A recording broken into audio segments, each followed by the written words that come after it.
처음에 탄핵 소추가 이루어졌을 때보다는 조금은 인용 가능성이 적어지지 않았을까. 그리고 지금까지 꽤 날짜가 지났는데요. 윤 대통령 탄핵 사건의 선고기일이 미지정인 것을 보면 평의가 쉽게 합의가 이루어지지 않는 것 같기도 하고 그래서 평의가 길어질수록 윤 대통령 입장에서는 회생의 가능성이 더 높아지지 않을까 그런 생각이 됩니다.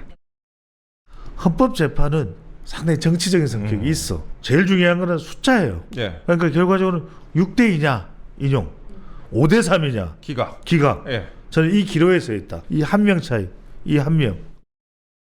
헌법재판관분들 가운데 서로 다른 의견들이 좀 존재하니까 이 부분들에 대한 이견을 좁혀가는 과정, 전원 일치의 의견을 만들어내기 위한 과정 아닌가.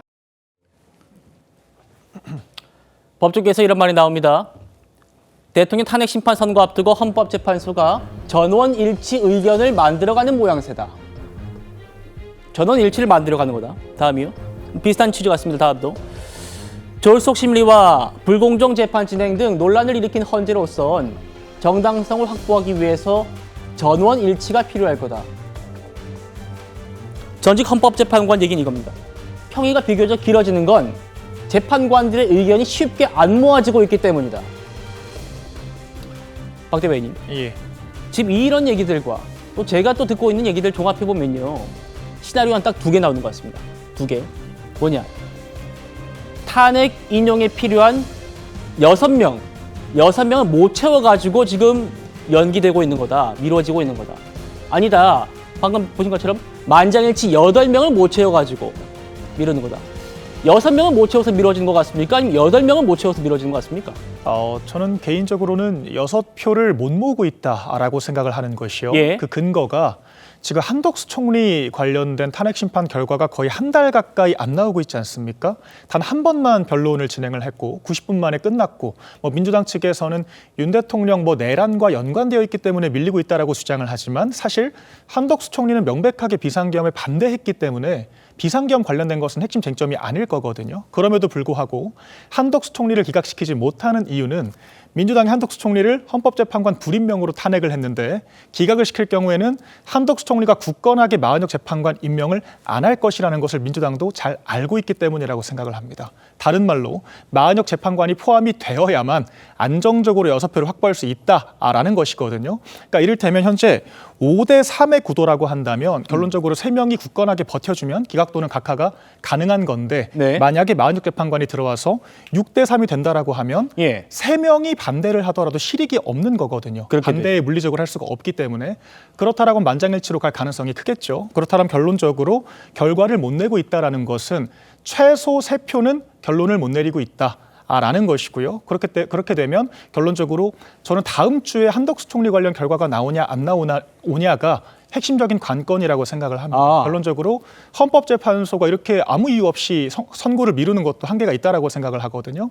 그렇다라고 하면 한덕수 총리를 기각시킨다라는 것은 마은혁 재판관 불임명을 받아들인다라는 것이고 8인 체제에서 결론을 낸다라고 했을 때는 아까 이제 그 방송 싱크에서 나왔던 것처럼 윤 대통령에게 시간이 지나갈수록 더 회생 가능성이 높아진다라는 것, 바로 이 지점에서 저는 그런 어떤 추론이 가능하다라고 생각을 합니다. 예. 민주당에도 물어보죠. 성춘 부의장님. 예. 평의가 길어지는 것. 연기란 말씀에 동의하지 않는다니까요. 예. 평의가 길어진다는 표현을 쓰겠습니다. 예. 그거는 8인 체제에서 만장일치를 지금 하기 위해서 노력하는 거다. 8표를 모으기 위해서 하는 걸까? 아니면은 지금 인용이 필요한 6표가 안 모여서 그런 걸까? 어떻게 생각하십니까? 저는 8표는 이미 모였다고 생각을 하고요. 모였다. 그리고 지금 아까 윤기찬 변호사께서 말씀해 주신 것처럼 지금 헌재가 보자고 했던 5가지 쟁점들, 그중에 이견이 없는 것도 있고 이견이 있는 게 있을 수 있습니다. 근데 저는 이견이 아까 그 대통령이 정치인의 체포명령을 내린 부분과 그리고 계엄 해제를 막았느냐 이 부분에 대해서 저는 이 증거들이나 이런 증언들이 오염됐다고 생각하지 않습니다. 그렇기 때문에 그 부분도 저는 갈등이 없을 거라고 보는데 다만 오염이 됐다고 윤석열 대통령 변호인 측에서 계속 주장을 하고 있기 때문에 그 부분에 대한 평론, 그 부분에 대한 평의를 결과를 어떻게 담을 것인가 전 거기에 이견이 있을 수 있다고 생각합니다. 그렇기 때문에 탄핵을 할 것이냐 안 할 것이냐에 대해서는 전 뭐 8명의 의견을 거의 다 모아졌을 것인데 그것 뭐 몇 명이나 6대 3이냐 뭐 6대 2냐 5대 3 이게 아니라 그 내용을 어떻게 담을 것이냐 거기에 대한 정리가 아직 이루어지고 있지 않기 때문에 그것이 논의가 길어지는 것이다라는 생각이 들고요. 예. 그렇기 때문에 사실 이 말씀도 그냥 제 개인적 의견일 뿐입니다. 모두가 지금 뭐 똑같은 상황입니다. 모두가 그냥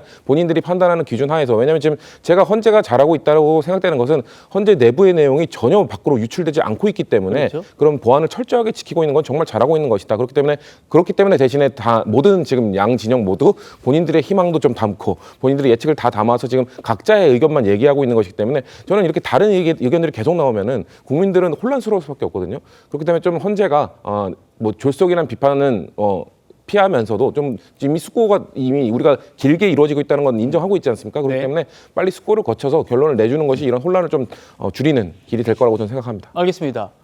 두 분께는 이거 보고 때 제가 여쭤보죠. 어제 헌법재판소가 최재감사원장과 검사 3명 탄핵 만장일치, 8명 만장일치로 기각했지 않습니까?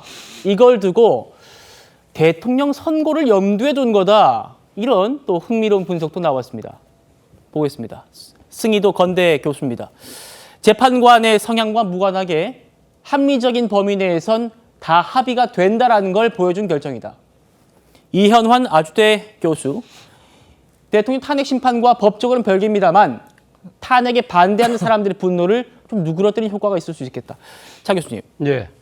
어쨌든 어제 8대0, 8대0, 네. 8대0, 8대0. 네. 4개의 사건이 모두 8대0 나왔어요.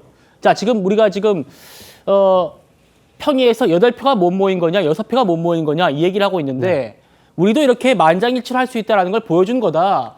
이런 분석은 어떻게 생각하십니까? 저는 뭐 상당히 좀 공감이 가는 그런 의견이 아닐까 하는 생각이 듭니다. 사실 각 이 재판관들 같은 경우는 지금 헌법재판관들 같은 경우 정당에서 추천하고 대통령이 또 이렇게 지명을 해서 임명하는 그리고 또 대법원장이 또 이 추천하는 그렇게 다 추천자가 다르고 그리고 또 하나는 정치적 성향이나 소신도 다르잖아요.